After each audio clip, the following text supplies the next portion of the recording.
এখন থেকে। আচ্ছা, কেমন আছো সবাই তোমরা? আচ্ছা, আশা করি ভালোই আছো। আলহামদুলিল্লাহ স্যার, ভালো আছি। আলহামদুলিল্লাহ। আজকের সৃষ্টি অনলাইন ক্লাসে তোমাদেরকে স্বাগতম। যদিও আমি সাধারণত তোমাদের সঙ্গে কমই ক্লাস নিয়েছি, বিশেষ করে আমাদের সুরমা এবং পদ্মা শাখার সঙ্গে ক্লাস রুটিনে আছে। আজকে তোমাদের অন্য ক্লাসের বদলে আসছি। আগামীকাল আমার যে শিডিউলে ক্লাস আছে ওইটা কামরুল স্যার নেবে। আজকে তোমাদের সঙ্গে আমি বাংলা একটা ক্লাস নিয়ে আলোচনা করব বিধায় এসেছি তোমাদের এই শাখার জন্য। বাংলা প্রথম পত্র নয়, দ্বিতীয় পত্র নিয়ে একটি ক্লাস নেব। অষ্টম শ্রেণীর দ্বিতীয় পত্র। আলোচ্য বিষয় হচ্ছে বানান। দেখতে পাচ্ছ তোমরা অবশ্যই। এই বানান অধ্যায়টা তোমাদের জন্য খুবই গুরুত্বপূর্ণ, কেননা তোমরা যে কোনো পরীক্ষায় যদি বসো বা যে কোনো কিছু লিখতে গেলে কিন্তু বানান জানাটা খুবই জরুরি, খুবই গুরুত্বপূর্ণ, তাই না? খুবই গুরুত্বপূর্ণ, বানান জানাটা তোমাদের জন্য খুব গুরুত্বপূর্ণ। সুতরাং এই বানানের উপর একটা ক্লাস নেওয়া আমাদের খুব দরকার বলে আমি মনে করছি। তো সেই লক্ষ্যেই তোমাদের সঙ্গে এই বানানের উপর একটা ক্লাস নেওয়ার জন্য এসেছি। তোমরা এই অধ্যায়ের আগেও পড়েছো। আমি ভিডিও ক্লাসে তোমাদের এই বানানের উপর একটা ক্লাস নিয়েছিলাম। তো আজকে লাইভ ক্লাসেও আমি এই বিষয়টাই নিয়ে এসেছি, কারণ ওইখান থেকে কি শিখেছো আমি সেটা জিজ্ঞেস করব তোমাদের, এবং আজকে নতুন কিছু শেখানোর চেষ্টা করব।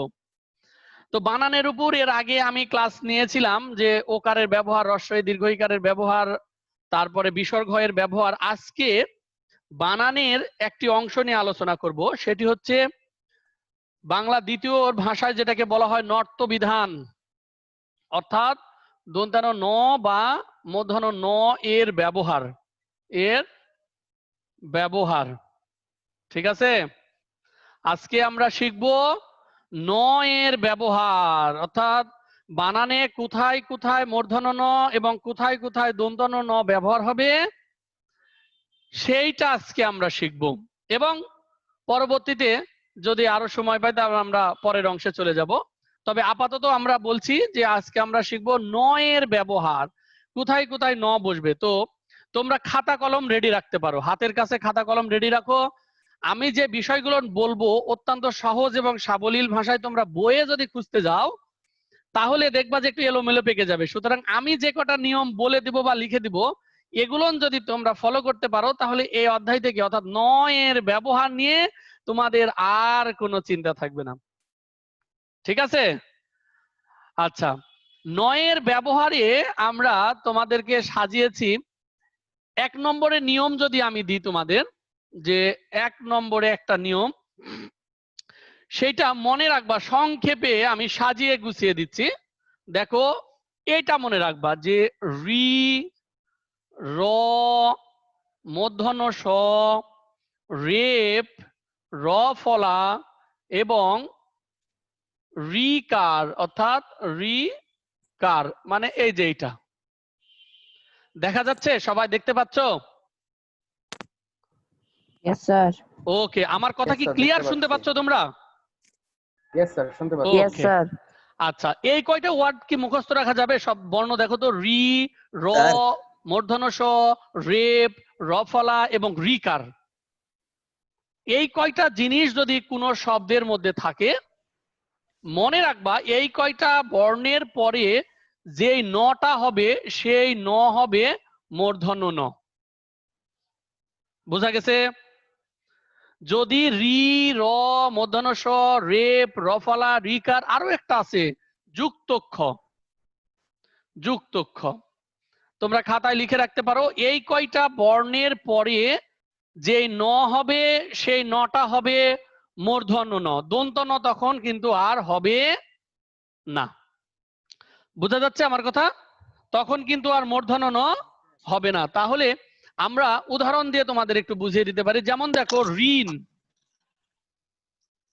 রি মূর্ধন্য ন, ঋণ। এই দেখো, রি এর পরে যে ন হচ্ছে সেটা কিন্তু হবে মূর্ধন্য ন। তারপরে আমরা দেখতে পারি তৃণ, তয়েরি আর মূর্ধন্য ন, তৃণ। দেখো, রিকারের পর যে ন হলো সেটা হচ্ছে মূর্ধন্য ন, তৃণ। কে কথা বলছে? সাউন্ড করিও না। স্যার কিছু না যায় না। সাউন্ড কে করছে গো? আচ্ছা, এরপরে যুক্ত আপনার খ। কথা রিফ্লেক্ট হয়ে আসছে স্যার। ও, এখন কি ক্লিয়ার শোনা যাচ্ছে? Yes sir. আচ্ছা, এরপরে উদাহরণ দেখো, খন, খ আর মূর্ধন্য ন, যুক্ত খ মূর্ধন্য ন, খন। তারপরে দেখো প্রাণ, পয় র ফলা আকার, দন্তন্য ন না, মূর্ধন্য ন, এই যে রফলা। তাহলে আমরা পেলাম রি, পেলাম রিকার, পেলাম যুক্ত খ, পেলাম রফলা, পেলাম। হ্যাঁ, এইগুলো ওয়ার্ড বর্ণের পরে যেই ন হবে সেটা হবে মূর্ধন্য ন। মনে রাখবে এভাবে, রি, র, মূর্ধন্য স, রেফ, রফলা, যুক্ত খ, এগুলোর পরে যেই ন হবে সেটা হচ্ছে মূর্ধন্য ন। ঠিক আছে? আচ্ছা, এই কয়টা বর্ণ যে আমি লিখে দিয়েছি এবং বারবার বললাম, তোমাদের আমার মনে হয় যে তোমাদের মুখস্থ হয়ে গেছে, হয় নাই? আচ্ছা, হ্যাঁ, আবির আছো? আবির, ইয়েস স্যার। আবির বলো তো কোন কোন বর্ণ থাকলে মূর্ধন্য ন হবে, বলো তো? স্যার রি,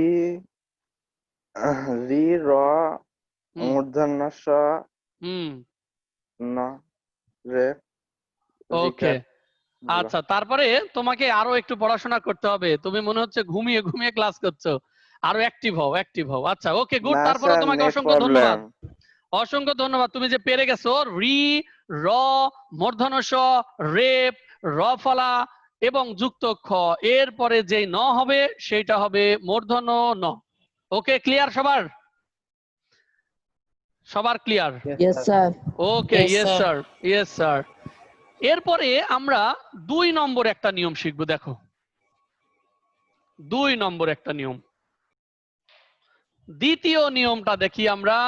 যুক্ত খ লিখলাম আমরা, 2 নম্বর নিয়মটাই আমরা বলি এটাই রাখবো। দেখো রি, র, মূর্ধন্য স, রেপ, রফলা, রিকার, যুক্ত খ।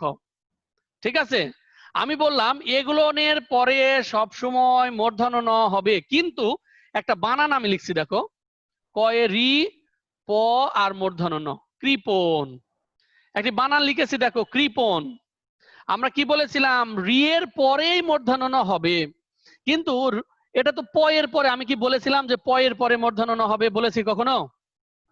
বলিনি। না স্যার। কিন্তু এখানে প এর পরেও কেন মূর্ধন্য ন হলো? দেখো এরই একটা নিয়ম তোমাদেরকে দেখাবো, তাহলে তোমাদের আরো ক্লিয়ার ধারণা চলে আসবে। দেখো, যদি এগুলোর পরে মূর্ধন্য ন হয়, এর পরেও যদি যুক্ত খ, এগুলোর এগুলোর পরেও যদি এগুলোর পরেও যদি ক বর্গের কোনো বর্ণ, ক বর্গীয় বর্ণ যেটাকে আমরা বলি, হ্যাঁ, যেমন ক বর্গীয় বর্ণ কোনগুলো? ক, খ, গ, ঘ, ক বর্গীয় বর্ণ। তারপরে হচ্ছে প বর্গীয় বর্ণ। প বর্গীয় বর্ণ কোনগুলো? প, ফ, ব, ভ, তাই না? ম, এগুলো প বর্গীয় বর্ণ। আরো আছে অন্তস্থ জ, অন্তস্থ অ, তারপরে হচ্ছে 19 স্বর, আরো একটা আছে হ। এইগুলো দেখো, এটা একটু ক্লিয়ার ভাবে দেখো। আমরা বলেছি রি, র, মূর্ধন্য স, রেপ, রফলা, যুক্ত ক, এরপরে মূর্ধন্য ন হয়, কিন্তু যদি এইগুলোর পরে কোন ক বর্গের বর্ণ মানে এ চারটা, প বর্গের বর্ণ মানে এ চারটা, তারপরে হ, অন্তস্থ জ, অন্তস্থ অ এবং 19 এগুলো যদি থাকে, তারপরেও যেই ন হবে সেটা হবে মূর্ধন্য ন। ঠিক আছে? যদি এগুলোও থাকে তারপরেও হবে মূর্ধন্য ন, অর্থাৎ রি, র, মূর্ধন্য স, রেপ, রফলা, যুক্ত খর পরে কোনো প বর্গ, ক বর্গ, অন্তস্থ জ, হ, অন্তস্থ 19 যে কোনো একটা থাকুক, তারপরেও যে ন হবে সেটি হবে মূর্ধন্য ন। যেমন এখন দেখো, তাহলে কৃপণ বানানটা দেখো, এই যে দেখো কয়রি প আর মূর্ধন্য ন। এখন দেখো তো কৃপণ আমি যে লিখলাম মূর্ধন্য লিখলাম কি বলেছি, এই যে দেখো রিকার, এরপরে প বর্গীয় বর্ণ মানে প, এই যে দেখো প আছে, তারপরে যেই ন হবে সেটা হবে মূর্ধন্য ন, কৃপণ। বোঝা গেছে বিষয়? Yes, sir. Yes sir. আরো যদি আমরা উদাহরণ দিই, দেখো অগ্রহায়ণ, দেখো অগ্রহায়ণ, দেখো মূর্ধন্য ন। এই যে রফালা আছে, রফালার পরে কি আছে, হ আছে এবং অন্তস্থ আছে। আমরা বলেছিলাম একটি অথবা একাধিক যদি বর্ণ থাকে তারপরেও যেই ন থাকবে, এই যে মূর্ধন্য ন, হ অন্তস্থ, অর্থাৎ রফালার পরে হ অথবা অন্তস্থ অথবা অন্তজ, তারপরে হচ্ছে ক বর্গ প বর্গ যে কোনো একটা থাকুক না কেন সেখানে মূর্ধন্য ন হবে। আরো একটা আমরা যদি উদাহরণ দিয়ে দিই তোমাদের, যেমন দেখো অপেক্ষমান একটা শব্দ আমি তোমাদের বলতে পারি, দেখো অ পে যুক্ত খ ময়াকার মূর্ধন্য ন, দেখো অপেক্ষমান শব্দটি। তো দেখো এখানে যুক্ত খ আছে, আমরা জানি যে যুক্ত খ পরে মূর্ধন্য ন হয়, কিন্তু বলেছিলাম যদি প বর্গ ক বর্গ এগুলো না থাকে তাও, তাহলে কি ম কোন বর্গের বর্ণ বলো তো? ম কোন বর্গের? বর্গে এই যে প বর্গ। বর্গের। তাহলে প বর্গের একটা বর্ণ ম, এই ম এর পরে যেই ন থাকবে সেটাও আমরা বলেছি মূর্ধন্য ন হবে। বোঝা গেছে? তাহলে সংক্ষেপে যদি আমরা জানি যে এইভাবে মনে রাখবা যে রি র মূর্ধন্য স যুক্ত খ রফালা রেপ এবং রিকার। শোনা যাচ্ছে আমার কথা? Yes, sir. ওকে, এগুলো রিকার, Yes, sir, এরপরে শুনতে হবে পাচ্ছি। মূর্ধন্য ন। কিন্তু এর পরেও যদি কোনো ক বর্গের, কোনো প বর্গের, অন্তস্থ জ, অন্তস্থ অ, হ এবং অনুস্বর এই বর্ণগুলো থাকে তারপরেও যেই ন হবে সেটা হবে মূর্ধন্য ন। এই দুইটা ক্লিয়ার হওনি কে কে আমাকে একটু বলো তো। যদি মনে করে এই দুইটা আমার একটু সমস্যা হচ্ছে সে একটু আমাকে বলো তো। স্যার আরেকবার বুঝিয়ে দেন। আচ্ছা দেখো এখানে একটা উদাহরণ, দেখো ভালো রি র মূর্ধন্য স রেপ রফালা রিকার এবং যুক্ত ক, এরপরে আমরা কোনটা বললাম মূর্ধন্য হবে বললাম না? বলেছি মূর্ধন্য ন হবে। কিন্তু অনেক সময় দেখবো এগুলোর পরে কোনো ক বর্গের কোনো বর্ণ আছে অথবা প বর্গের কোনো বর্ণ আছে অথবা অন্তস্থ জ, অন্তস্থ হ, উনিশ এগুলো আছে, এগুলোও যদি থাকে তারপরেও যেই ন হবে সেটা হবে মূর্ধন্য ন। এই যে দেখো অপেক্ষমান যুক্ত ক্ষয়ের পরে তো মূর্ধন্য হয় কিন্তু ম এর পরে তো হয় না, কিন্তু আমরা বলেছিলাম ম বর্গের প বর্গের কোনো বর্ণ, তাহলে প বর্গের বর্ণ ম, ম এর কারণে এই নটা মূর্ধন্য নতে পরিণত হয়েছে। ক্লিয়ার? আচ্ছা, এবারে 3 নম্বরে একটা নিয়ম আমি দিব তোমাদের, সেটি দেখো যদি কোনো উপসর্গের নাম তো আমরা শুনেছি তাই না, যেমন দেখো প্র, পরা, অপ, নির, প্র, পরা, অপ, নির, হ্যাঁ এই চারটি উপসর্গ, হ্যাঁ এগুলো উপসর্গ। এই উপসর্গগুলোর পরে যদি নম, তারপরে ন, তারপরে অন, হ্যাঁ অন, তারপরে নস আর একটা আছে তালবস্যয়, ন তালবস্যয় হর্ষ, এগুলো প্রত্যেকটার সঙ্গে কিন্তু হর্ষন্ত থাকবে, কেননা এগুলো সবগুলো কিন্তু ধাতু। আমরা ধাতু জেনেছি কি ক্রিয়াপদের মূল অংশকে ধাতু বলে, আমরা জানি এগুলো কিন্তু একটা মূল, এগুলো নো শব্দ, এগুলো কিন্তু হচ্ছে ধাতু। যদি এই চারটা উপসর্গের পরে এই চারটা ধাতু থাকে বা মূল থাকে তাহলেও যেই ন হবে সেটি হবে মূর্ধন্য ন, এগুলোর পরেও হবে মূর্ধন্য ন। যেমন দেখো এই যে প্র দেয় আমরা বলি প্রনাম, দেখো প্রনাম, এই যে নাম এটা কিন্তু একটা শব্দ, এই নাম শব্দটি কোন ধাতু থেকে এসেছে? নম ধাতু থেকে, এই যে নম ধাতু থেকে নাম শব্দটির উৎপত্তি।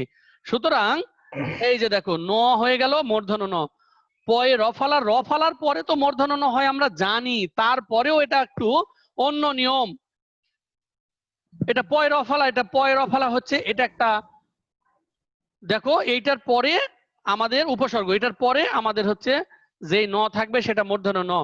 এই নম ধাতু থেকে নাম এসেছে, অর্থাৎ প্রয় রফলা, প্র, পরা, অপ, নির এইগুলোর পরে যদি এই কয়টা ধাতু থাকে তাও সেখানে মূর্ধন্য ন হবে। যেমন আরেকটা দেখি আমরা, আরেকটা উদাহরণ দিই, পরায়ণ, দেখো পরা দিয়ে, পরা অমূর্ধন্য ন, পরায়ণ। হ্যাঁ দেখো পরা ধাতুর সঙ্গে অন, মানে এই যে এটা অ নয় হসন্ত, অন, অন ধাতু থেকে এই যে এটা এসেছে, এই শব্দটা এসেছে পরায়ণ। দেখো পরার পরে অন আছে, সুতরাং এইটা হবে মূর্ধন্য ন। অর্থাৎ প্র, পরা, অপ, নির এর পরে যদি এই অন ধাতু বা নম ধাতু বা ন বা নস ধাতু থাকে তাহলে যেই ন হবে সেটা হবে মূর্ধন্য ন। এইরকম আরো একটা পরিণতি, দেখো প রয়সি পরি ন তস্কাতি নতি, এই দে নস থেকে নতি, নস ধাতু থেকে, পরি উপসর্গের পরে তোমরা সংক্ষেপে মনে রাখবা, কি মনে রাখবা জানো, কখনো যদি শব্দের প্রথমে, কোন শব্দের প্রথমে এই চারটা থাকে তারপরে যে যদি ন আসে তাহলে সেটা হবে মূর্ধন্য ন। সংক্ষেপে বললাম, কোন শব্দ প্রথমে যদি এই চারটা ধাতু উপসর্গ থাকে প্র, পরা, অপনির, তাহলে তারপরে যদি কোনো ন থাকে মনে রাখবা সেটা হবে মূর্ধন্য ন। আচ্ছা কে আছে দেখি, নিঝুম কই, নিঝুম, নিঝুম বলো তো আমি কি বললাম। প্র, পরা, অপনির এই চারটা, তারপরে হচ্ছে যে মূর্ধন্য অবশ্যই। জি, তাহলে শব্দের প্রথমে যদি প্র, পরা, অপনির থাকে মনে রাখবা তারপরে যে ন আসবে সেটা হবে মূর্ধন্য ন। ঠিক আছে, আচ্ছা মূর্ধন্য ন গেল। এইবারে মূর্ধন্য ন এর আর একটা নিয়ম আমরা শিখবো, তাহলে পৃথিবীর মূর্ধন্য ন আর দন্তন্য ন এর মধ্যে একটা জ্ঞানজাম মিটে যাবে। হ্যাঁ হ্যাঁ, তোমাদের আর কোনো সমস্যা থাকবে না। যদি কোনো যুক্ত বর্ণ হয়, কোনো শব্দে যদি আমরা যুক্ত বর্ণ পাই এবং সেটা যদি কোনো তৎসম শব্দ হয়, যুক্ত বর্ণ হবে এবং সেটা কোনো তৎসম শব্দ হবে, এইরকম শব্দ যদি পাই এবং সেটা যদি কোনো ট বর্গীয় বর্ণ হয়, তিনটা মেয়ে বৈশিষ্ট্য দিলাম, যদি যুক্ত বর্ণ হতে হবে সেটা তৎসম শব্দ হবে এবং সেটা যদি ট বর্গীয় বর্ণ হয় তাহলে সেই ট বর্গীয় বর্ণের পরেও মূর্ধন্য ন হবে। আমি বললাম যদি কোনো যুক্ত বর্ণ হয় এবং সেটা যদি তৎসম শব্দ হয় এবং ট বর্গের সঙ্গে যদি যুক্ত থাকে তাহলে সেখানে মূর্ধন্য ন হবে। যেমন আমরা একটা উদাহরণ দিই, ঠান্ডা, ঠয়াকার মূর্ধন্য নয় ডয় আকার, দেখো তো মূর্ধন্য লিখলাম, এটা ড কোন ধাতু, ট বর্গীয় বর্ণ না এটা, বলো তো। তারপরে Yes, sir. দেখো কাণ্ড, কয়াকার মূর্ধন্য নয় ডয় কাণ্ড, ঠান্ডা, কাণ্ড, মন্ডা, গন্ডার, গুন্ডা, গুণ্ঠন, লুণ্ঠন, দেখো কত হবে, হাজার হাজার। মনে রাখবা এখানে যদি খণ্ডাবে। কোনো তৎসম শব্দে ট বর্গীয় সঙ্গে কোনো বর্ণ যুক্ত থাকে তাহলে যে ন হবে সেটা হচ্ছে মূর্ধন্য ন। তবে স্যার, এখান এই থেকে ক্ষেত্রে কি কি এই ক্ষেত্রে এক্ষেত্রে বলো, কথা বোঝা যায়নি, বর্গীয় হতে হবে? কথা বোঝা যায় না, আরেকবার বলো। না মানে আপনি যে বলছেন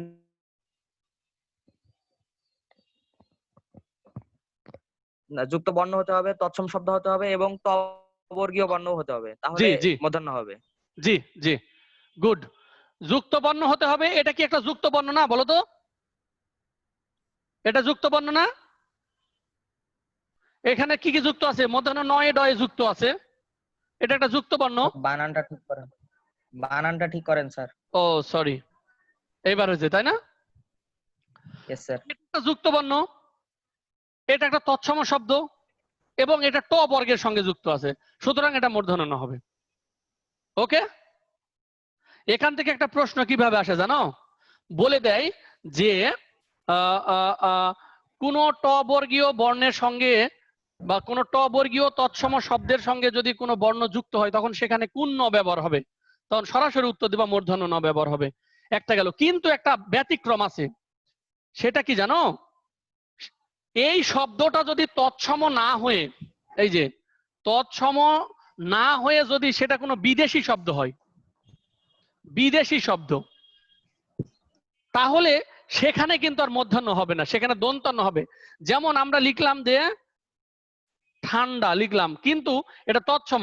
কিন্তু যদি আমরা লিখি যে লন্ডন, লন্ডন, দেখো এখানে কিন্তু আর মধ্যাহ্ন হবে না, এখানে দন্তান্ন হবে, কারণ এই লন্ডন হচ্ছে বিদেশি শব্দ, মানে ইংরেজি শব্দ। তারপরে আমরা লিখি সেন্টার, নয় টয় আকার সেন্টার, সেন্টারে আমরা দন্তান্ন লিখবো, কারণ সেন্টার হচ্ছে একটা বিদেশি শব্দ, ইংরেজি শব্দ। তারপরে আমাদের সৃষ্টি